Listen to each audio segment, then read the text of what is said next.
1st, 2015, a beautiful black maned lion in Africa can be seen exploring the land and then was suddenly shot with an arrow. This lion was known as Cecile the Lion, who was a major tourist attraction and whose death sparked controversy worldwide. Cecile was one of the many victims from big game hunting. It is important for people to understand that there are many events going on in the world and to take action when those are in need of it, especially those who cannot defend themselves. I have researched many different elements of big game hunting and their effects. I have also written several different papers regarding the subject. My purpose today is to persuade you on why we need to enforce animal protection laws for the animals in Africa. Today, I will be informing you on the severe decline of Africa's wildlife, explain how big game hunting is the main cause of this decline, and hopefully convince you that animal protection laws need to be placed. Many of Africa's wildlife is at a severe decline, such as Cape buffalo, leopards, and several others. The 5 most endangered animals are African elephants, rhinos, lions, leopards, and Cape buffalo. These 5 animals are also known as the Big Five. This term was first used in the 1800s as a way to describe the most dangerous and challenging animals to hunt. The African elephant, lion, and leopard are all classified as vulnerable, while the black rhino is classified as critically endangered.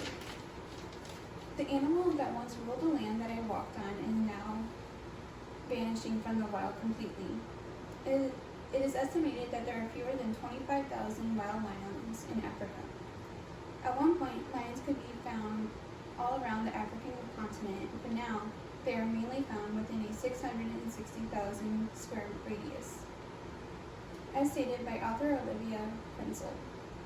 According to the International Union for Conservation, within a period of 21 years, Africa's lions had decreased by 42%.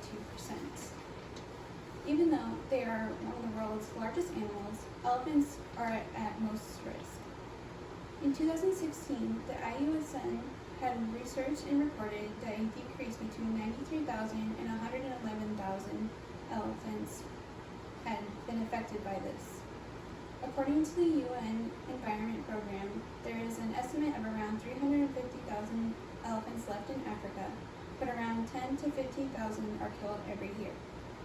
Since 1979, the African elephant population had decreased by 50%. It is believed that there were once 10 million 100 years ago. With a population of only a little over 5,000, the black rhino is critically in danger of becoming extinct. From 1970 to 1992, the rhino population in Africa decreased from 65,000 to 2,300, which was a 96% drop. While they are slowly making a comeback, they have only gained 2,500 in the last 27 years. Black rhinos are still one of the most at-risk animals on Earth. The main cause of this rapid decline is big game hunting. Big game hunting is considered a sport that has gone on for hundreds of years. According to Mayana Dellinger, big game hunting is the act of killing an animal for sport and then mounting their body parts, primarily their head, to a wall or posing their dead bodies in kill shots. Big game hunting can cost hunters an average anywhere from $8,000 to $400,000. These hunters often argue that trophy hunting helps with wildlife conservation. There has been little to no evidence that actually proves that killing rare animals will help increase their population. Many hunters have also tried to claim that they only hunt older animals, but these accusations have also been proven false. A common statement that every trophy hunter seems to make, which is also extremely controversial, is that big game helps conserve the population that they are hunting. The IUCN, which is an organization that provides data for every species status of conservation, released a report that stated that this type of hunting does not provide a significant amount of relief towards the animal population. A clear example of how big game hunting negatively affects the population is by looking at elephants. As stated by Cynthia Moss, hunters usually tend to go after older male elephants with the thought that they are no longer able to reproduce. But this statement could not be more false. Older elephants help the health of the next generation, and by killing these older elephants, they are risking the next generations of elephants and their health. For many big game hunters, they do not see that they are driving several animal species toward extinction. In fact, they think that they are doing many great things for the world.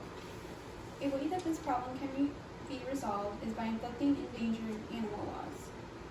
An act that can be placed as an effort to raise wildlife populations is the Endangered Species Act.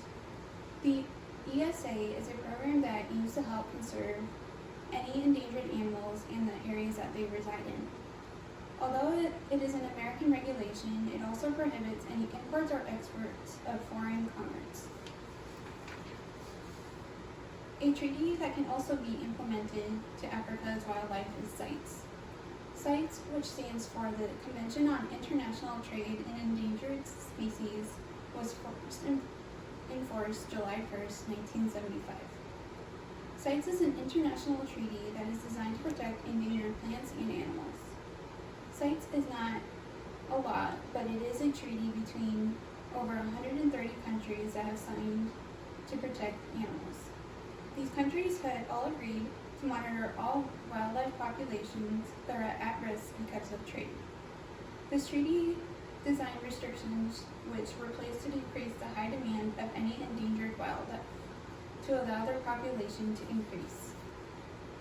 A commonly asked question is if the implementation of these various treaties and laws are actually effective, which is yes. As stated from an article written from the Center for Biological Diversity, the Endangered Species Act has a 99% success rate for preventing animal extinction. It is also estimated that if the ESA had not existed, over 200 species would be extinct. As an example for how these laws are successful is by examining the short-nosed sturgeon. What was once labeled as endangered in 1967 has now increased its population by 5 times since receiving protection from the ESA. These success stories and rates should be enough reason as to why it is important for Africa to list their Big 5 animals under a similar law.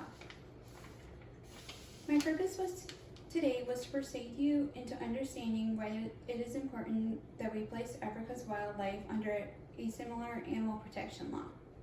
By now, I hope you feel well informed about the decrease in Africa's wildlife and understand how big game hunting plays a major role in it and what needs to be done in order to protect these animals.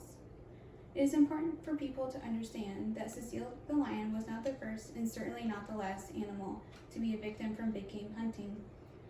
It is vital that we enforce animal protection laws and prevent them from going extinct before it is too late.